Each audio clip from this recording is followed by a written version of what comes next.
and we are now on with former MLB umpire Dale Scott. Dale, how's the West Coast doing? Well, the West Coast, beautiful weather here out here in Portland, and we're doing okay. We've made some national news here lately, but it's not as bad as everybody thinks it is. All right, so let's start off with question number one. Many would assume when they're when they're really involved with baseball, you want to become a sportscaster, you want to become a baseball player. What inspired you to be an umpire? And from what I read, you started umpiring at an early age. Yeah, I started when I was 15 because growing up in Eugene, Oregon, I was destined to be the first baseman for the Dodgers. I just knew that was going to happen, and unfortunately, when I started actually playing, I realized that I didn't have the skills. I guess being able to hit, pitch, throw, all that stuff I couldn't do. I thought, what's a way to stay involved in the game when you're 15 years old? And a friend of mine had suggested that I should umpire. He had done it the summer before and said he made some extra money and he enjoyed it. So I thought that's a pretty good idea. I had watched umpires quite a bit since I was on the bench all the times that I was actually playing. So I had a lot of time to do that. So yeah, so that's when I started when I was 15, and I immediately just fell in love with it. It was something that I really enjoyed. Now, you've been retired, I think, since after the 2017 season. What have you been doing nowadays that you've not been umpiring and you just sitting back and retired from MLB baseball? Yeah, I got to say, I've enjoyed retirement. I've enjoyed the fact that I'm not gone half the year and traveling 2 or 3 times a week, and the rat race that a Major League Baseball umpire schedule would that I did for 32 years. So that was kind of nice. But I have been helping out. I helped out last couple of years with different umpire organizations throughout the country. Been flown in to do clinics and camps and speeches and that kind of stuff to just kind of give back to the umpire profession, which is something that I got a lot out of it in my lifetime, and it's been really good to me, and so it's something that it feels nice to be able to give back a little bit. Now, getting off more of the introduction subject, now to the umpire subject and more of the modern baseball subject. Obviously, umpires like Tom Hallion and Phil Cuzzi opted out this year. Would you have done the same with the COVID risk, and why? It's an interesting question. I was asked that not too long ago. I think when this first was happening, my thought process is I probably would have worked. As we have gone more and more into it, I'm not so sure. I think maybe I would have opted out. That's a tough call. I didn't have to make that call in real time, so I'm quite frankly, and not to usually we're pretty definitive one way or the other, but I'm not sure what I would have done. I think the more I think about it, I think maybe I would not have done it. Okay, so obviously, you're an umpire. I'm just a fan sitting here, and a lot of umpires do get criticism for maybe just either one call or multiple bad calls during the game, or it usually just flip flops between a couple of umpires based on their reputations. Do you think the umpires get hated on or criticized more than they should have, knowing the position they're in? Well, that's there's a lot to that question. I mean, first of all, just the fact that you're a sports official in anything, you're going to get criticized. I mean, that's just the way it is. It's always been that way. It's much more intense now with the technology we have these days, the super slow mo, high definition, 80-inch screens, and so the scrutiny is very intense. I think there are times that umpires are unfairly criticized for plays that in reality, pitches or plays that for reality are extremely close to the naked eye in real time at one time shot, one view of it. You sometimes hear announcers or fans complain when they see a pitch on their little pitching track square on the monitor that misses the line by just a little bit. And they say, "Whoa, my goodness, he called that a strike. That's way outside." What, really, way outside? It was it was very, very close on a 90 plus mile an hour pitch. So I think it's a little unfair sometimes to expect absolute total perfection from an umpire. You don't expect absolute total perfection from a player. I understand we're held to a different standard. I mean, if we only got 3 out of 10 plays right, we wouldn't have a job. But if you hit 3 out of 10 times, you're doing really well. So I understand the differences, but I think sometimes with our technology these days, that guys are unfairly criticized for plays or pitches that are extremely close, yet they make it out to like, oh my goodness, what's he looking at? How could he miss that? And it's really a lot closer than what they perceive on their monitor. Now that being said, yes, there are mistakes. There's obvious mistakes that are made. That's why the replay system was put in there, is to correct obvious mistakes and get the call right. And I think it's a good system, and I approve of this. I'm glad we have it. But I think it's also a little bit unfair to try to put absolute 100% perfection on something that will never be perfected. Now, going before the next question, which actually deals a lot with what we are just talking about, I've been a baseball fan for a couple of years now, and I'm starting to really get an umpire view of things in different situations. Like, obviously, you'll have one umpire who sticks to maybe a tight strike zone, and then you'll have that umpire who sticks to like a little bit of a wider strike zone in the course of just having that base strike zone all game, so that you don't get it from both sides. Oh, you're unfair to this call, you're unfair to that call, blah blah blah. But I think isn't it also a part of, possibly now that it's pace of play, that widening the strike zone is part of pace play? In fact, that you want to get the game moving a little bit faster. If the pitcher's like walking everybody, you want to widen the strike zone. Is that kind of where the thing comes from?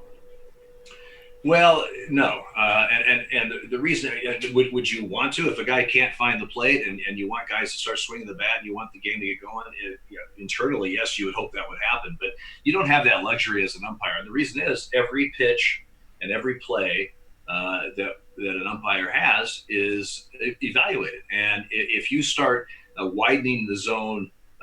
If purposely widening the zone because it's a blowout game, or because the game is going slow or whatever, you're going to be downgraded on every single pitch that you call a ball, or that you call a strike that should have been a ball, or vice versa as far as that goes. So you don't have the luxury to just sit back and say, "Well, this game is going a little slow. Let's perk it up, and I'm gonna go an inch and a half out off the plate now." I mean, you can do it, but you're gonna pay for it. You're gonna be first of all scrutinized by everybody that's watching the game, the announcer, everything else. But more importantly, for the umpire internally, you're going to be marked down. Your evaluations will be bad, and that's not the way you umpire. We you hear, oh, that's a makeup call, or that, oh, he called that because he called this or whatever. It's just not true. We don't think that way. We're not built that way. We are built to try to get every pitch and play right. Do we? Absolutely not. But that's our goal every time we walk out there. So I've had situations where a game's 7-1 in the fifth inning, and we need one more out, and there's a huge storm coming in. The groundskeeper told me, hey, it's coming, and when it hits, it's a 3-hour, 4-hour, it's going to wash us out, whatever. But I don't have the luxury to start widening the zone or doing whatever I got to do to make sure I get that 5 innings in. That's just not something that I have the luxury of doing, because if I do that, it's all going to be on video. It's all going to be with our pitch track system that we're evaluated on, and first of all, you lose credibility. You certainly are going to lose any shot at postseason or any type of promotion within the umpire ranks. It's just foreign to everything that we do. So that's not really the case. I know in the last couple of years, it's mainly been a Rob Manfred thing. I think they're trying to, or at least introduce robotic strike zones, or at least robotic, calls from behind the plate. Now, thinking of it from a first standpoint, would that increase a possible loss of jobs? And why do you think elsewhere, or at least why else, they would try to implement it? Well, again, they're trying to get perfection. They don't,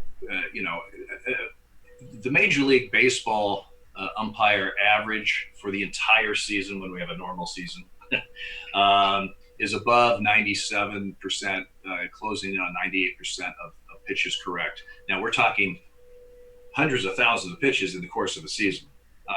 Is it perfect? No, it's not. And the thing is if I miss a pitch in the second inning with nobody on and one out in a game in Kansas City, in April, nobody says much. If I miss that same pitch in October or September with runners on base in a situation where it's a big situation, I get crucified. So a lot of times a missed call or a missed pitch is totally amplified or totally not even thought of, depending on the situation. It's all situational stuff. The reason they are talking about robotic strike zones, or having a machine call the strike zone, is because, first of all, you have the technology now to be pretty accurate with that, although there are some issues with that I can explain later if you like. But you have that technology, and quite frankly, it's kind of like what I had said before. There is this push now with replay and with the technology that people have at home. Like I said, the super slow mo and the high definition, all that stuff, that they want perfection. They do not want a pitch missed, period. And I think that's the push for it. Now, you're talking about will it take jobs? You still have to have a plate umpire. You still have to have somebody. First of all, if the machine glitches during the pitch, that plate umpire has to call that pitch. But also, you have catcher interference, batter interference. You have fair foul situations. You have plays to the plate. Obviously, you have pass by. I mean, there's all kinds of stuff that a plate umpire does in addition to calling pitches. So you need to have. You can't just eliminate an umpire on the field because you have this thing. So there's not that situation. But I think the main reason, and let's see how it works out. I mean, I'm not sure if they fully implement this, if it's something that frankly pitchers and hitters want. I mean, we've seen where they've had it in the, I believe it's the Atlantic League. They used it, and it's also been used in fall ball in Arizona, like in October, where some of these pitches that are called strikes by the machine, they technically may be a strike because they hit the very, any pitch by rule that goes into any part of the strike zone. You got to remember the strike zone is three-dimensional. It starts at the beginning front edge of the plate until the back point of the plate, and it's of course the hitter's height and the width of the plate. But any pitch that hits any part of the strike zone by rule is to be called a strike. Well, these pitchers are really good, and they can have a ball that's breaking that enters the strike zone at the front edge of the plate on the very outside corner at the knees, but it's moving toward the outside and it's moving down. So the catcher catches it about 3 inches above the ground, 4 inches above the ground, 2 or 3 inches outside. Technically, that's a strike.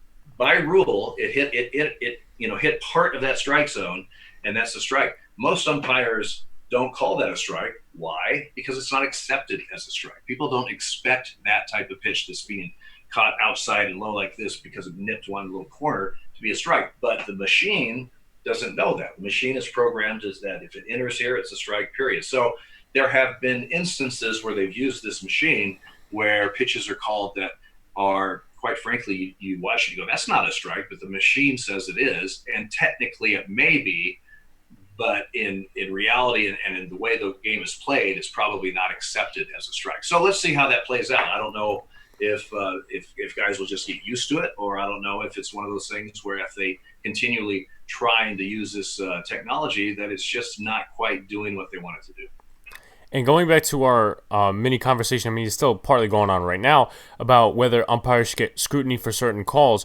Also, wouldn't that revolve around game sensitivity? Let's say a team is losing by 3 in the bottom of the ninth and maybe like one call is made, even though it's one call, would they, obviously fans, I guess, would still scrutinize over it because of the game sensitivity and the fact that their team is losing by 3, maybe one call?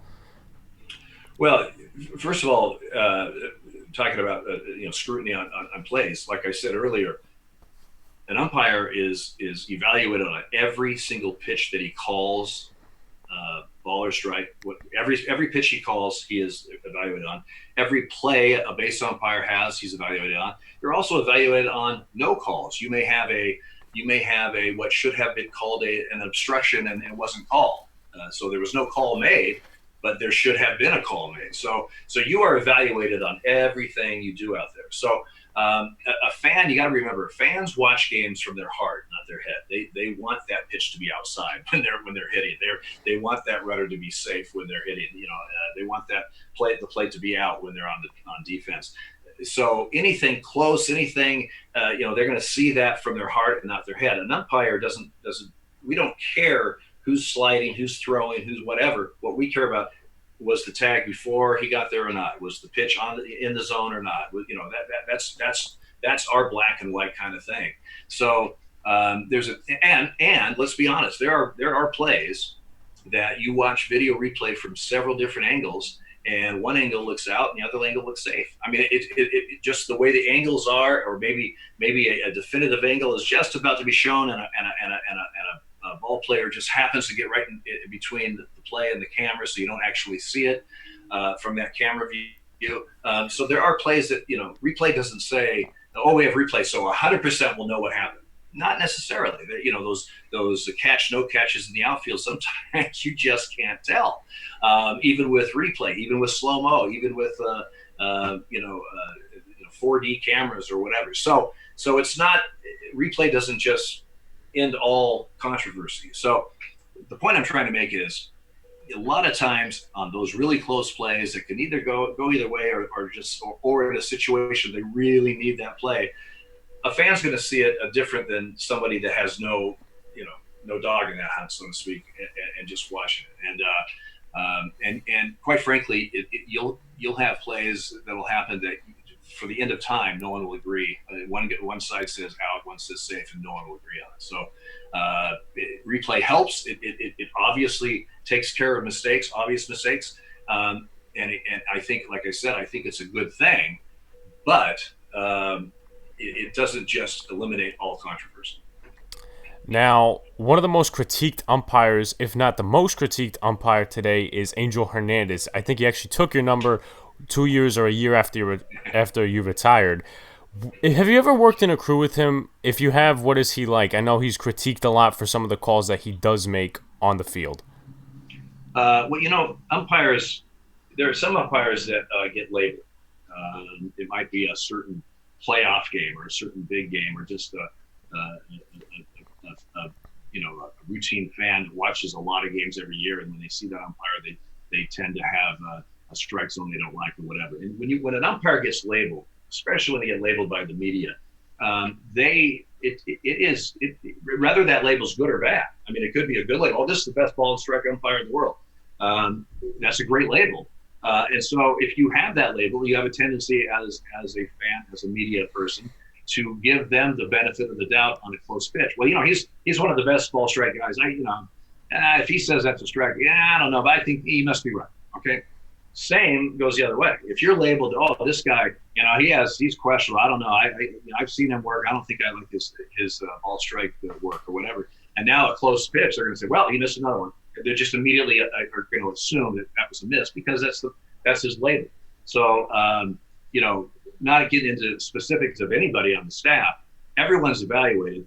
Obviously, Major League Baseball, when there's some umpires that have been labeled or have been scrutinized, a lot of times unfairly, sometimes fairly, but by media and fans, trust me, Major League Baseball isn't going to put a umpire X into a postseason game because we're just going to do this because they don't like him, so we're going to put him in there. They put him in there because throughout all the scrutiny of the entire season, both on the plate and the bases, that umpire has shown high marks in his plate work, high marks in his base work. That's why they're there. They don't just pick guys out just to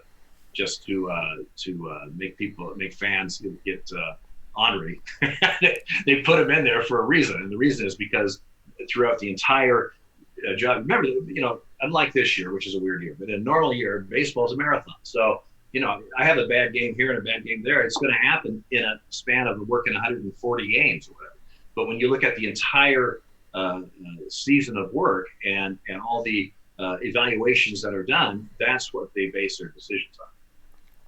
Obviously, knowing you were an MLB umpire for 32 years, brawls are a nasty thing, and they can be nasty to break up or even be a part of. I know one of the brawls that, well, it wasn't, it was a bench clearing, I should say, because it didn't really get as nasty as maybe the one with Ramon Lorano the other day or the Joe Kelly one the other day. The one of them I remember was the Yankees Indians game where Granderson, I think, hit a home run, and then Fausto Carmona hit Mark Teixeira, and basically the benches cleared, and Manny Acta and Joe Girardi were going at it. I think you actually were the home plate umpire or one of the base umpires that game, 2011, I think. I might have been. To be honest with you, I don't specifically remember that situation. I can tell you a situation I do remember is I was it was my crew in Texas when Batista slid it hard into second, and Odor for the Rangers cold cocked him, and we had quite a brawl that day in Texas. Of course, that all stemmed from the playoff game the year before, which I was the plate umpire for that game five. So I was well in tune with what was happening between those two clubs. Brawls are not, brawls are not a fun thing. If if the teams spill onto the field, you'll notice for the most part the four umpires will just step back and let it go, because quite frankly, if there's 50 ball players and four umpires, guess what? We can do math, and that's something that we don't want to be in the middle of. So we just sit back and we take names and numbers and watch what's going on, and then once we can kind of get a break in that and break it all up, then we can go ahead and make our decisions on who's ejected and whatever's going to happen. You know, I think that if baseball wanted, if they wanted to, I think they could really keep brawls down to a minimum, from the standpoint that if any player leaves his position, the dugout or the bullpen to join in, they're automatically ejected, suspended, whatever. Kind of like the NBA has done, kind of like hockey has done. And now people say, well, yeah, it's the batter, but you have the catcher and the pitcher, so they're already outnumbered. Well, yeah, okay, but I think you can figure out ways to deal with that. All I'm saying is there is no penalty for, and they will do it every time, for both teams to rush on the field, both bullpens to come in, and that's certainly not helping to calm down the brawl. So I think there's ways that maybe if baseball wanted to be a little bit more strict on that kind of stuff, they could do that. And of course, the most dangerous thing about brawls, first of all, somebody can get injured to where they lose playing time or lost for the season, or whatever. The other thing that's extremely dangerous is when you're throwing at hitters.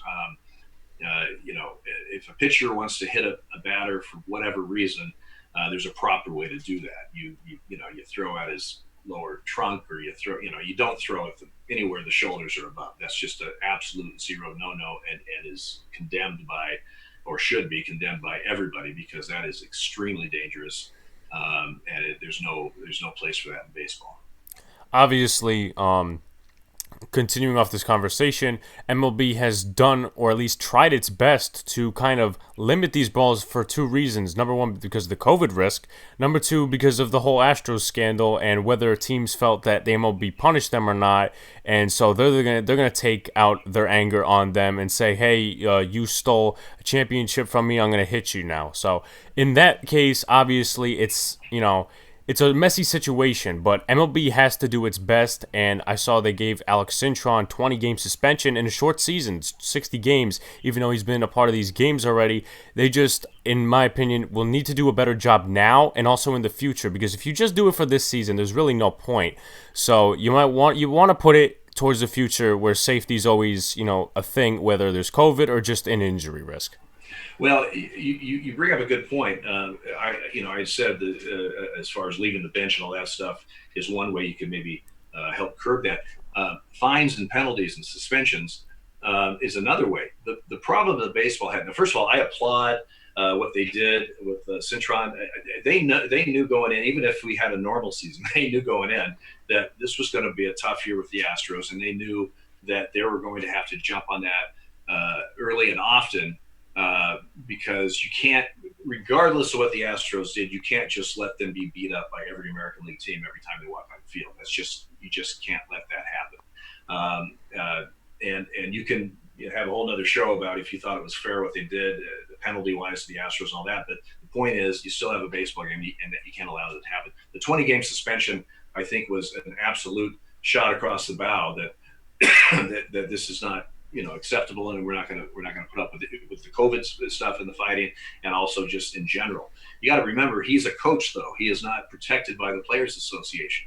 The fines and suspensions for players, they have a very, very strong union. And so, baseball, I know from experience working in baseball, that there were times in brawls and throwing at hitters and that kind of stuff that the commissioner's office wanted to impose much stricter fines, much stricter suspensions, and by their collective bargaining agreement with the Players Association, they just couldn't do it. They just, by contract, they could not do it. So you have a little bit different situation with coaches and managers than you do with players, and they're a little bit handcuffed in that. But that is a way. Another way to try to help curb any illegal acts that a player may do. Maybe it's a pitcher that's doctoring a baseball, or a hitter that's doctoring a bat, or whatever. There are, if you sit down enough people where they're losing, X amount of their salary suspended without pay type of stuff, you'll get you'll get that. Why do you have fines and suspensions? Is to deter that type of behavior in the future, and that's why you do it. And like I said, the only reason I think there aren't more stricter fines and suspensions with players is because they can't do it because of the Players Association. Now, are umpires ever consulted? Obviously, broadcasts and cameras and replay always, sort of tell the story when it comes to a brawl. Does MLB ever ask umpires on like what they saw that maybe the camera didn't? Well, anytime you have a situation, we write up an umpire report, and we are detailed on who said what, the situation that led up to it, anything that was said after the situation, who charged who, or whatever. That is their, for lack of a better term, that's their police report, so to speak, that the league will get from us. And we, after a game, if we had a brawl or something on the field, after we clear it out, I'll meet with my other three guys. So I've got this, Smith and Jones over here. He's going, and Johnson and Scott over here is going. What do you guys see? Anybody else? Yeah. So and so threw a cheap shot over here. Okay, he's gone, or whatever. And we'll decide what we do on the field. After the game, we'll go in the locker. We're going to write this report up to email it into the league, but we watch the video because we haven't had a chance to watch the video yet. So we'll watch the video of the incident because you might pick up something we never saw on the field. Well, look at so and so here. He cheap shot at so and so, or whatever. Okay, then we'll put that in the report as per video. Blah blah blah blah blah. Then the league takes all that information. They take the video. They'll take the feeds from the visiting team, from the home team. If there's a national feed, they'll take that because they want to see all the angles of this incident. Then they will, from our report, from their own watching the video, because they may pick something up that we didn't. That's when they come up with whatever. A lot of times we will get a call, a day or two afterwards, and say, "Hey Dale, I got your report. I saw the video. I got a couple of questions. Did so and so say anything when when you said this or whatever, or did so and so do this?" Or I go, "No, whatever it is, answer the question," and they'll say, "Okay, thank you." We have no say into the fines or suspensions. That is not our job. We just report what we saw, what happened in our estimation, being on the field, and then they take it and run with it from there. Now, in 1999, I think it was the Umpires Association or whatever. You had American League umpires, you had National League umpires before 1999. I'm pretty sure they merged, obviously. Did that have anything to do with the mass strike or the mass resignation 1999 with the Umpires Association? What was that about? The merger of the two leagues was something that they were planning to do in the 2000 season. It was also a contract year. In other words, 1999 was the last year of our contract. So that's why they wanted to do it then. They wanted to put everything under the commissioner's office and combine staffs. The ill-fated our union made some real mistakes in dealing with that, trying to be preemptive. There were several in our union that did not want to combine the leagues. They wanted to stay National League or stay American League, and so as a preemptive strike, they we were given some bad advice that we could all resign, and then they would have to, right before the September, like a September 1st, so the push for the playoffs and the playoffs going up, and they in mass, if they lose all their umpires, then they're going to have to, blah blah blah. Well, the problem with resigning is if you are under if you don't resign, if you still have a job and you take some kind of a work action, you do have legalities under the National Labor Relations Board as a collective bargaining unit. Once you resign, you have zero. You don't work for them anymore. You just resign. So you have zero say in anything, and the NLRB has they can't help you because you're not part of a unit now. You're gone. So that was poor advice that we got. It ended up into just a real mess. But the combining of the two leagues was something that the commissioner's office wanted to do. It indirectly, semi-directly led to our resignation strategy, but they didn't combine the leagues because we resigned. We resigned or tried to stop it because there were several in our union that didn't want that to happen. Was there any specific reason the commissioner's office wanted just to unite the AL and NL, like combine it, just make it like, I don't know, I guess one Major League Baseball league, or was there a reason behind that? Yeah, it's like the NFL. You have the AFC and the NFC, and you have NFL officials. First of all, they wanted to make base. You got to remember, there was a lot more interleague. There was no interleague play until like '95 or somewhere in there, where you would play a couple series a year, against a team from the other league. The only interleague play you ever saw every year, besides spring training, was the World Series, or the All-Star game, I guess. But so there was interleague play happening now, and so one of the reasons they wanted to be more consistent between the two leagues. They wanted the National League and the American League have different. The only rule change, the only different rule was the designated hitter. That was the only different rule that the leagues had. The National League had several different things, on what, for example, what a trip to the mound is, or little things, but they interpreted the rules a little bit differently in both leagues. Plus, more importantly, if a National League team is going to an American League city to play one of their interleague games and they have American League umpires, they were the commissioner's office was saying, we want them not to think, oh, these are American League umpires. I actually completely think of a different strike zone, or vice versa. They want the strike zone to be uniform for all of baseball, National League and American.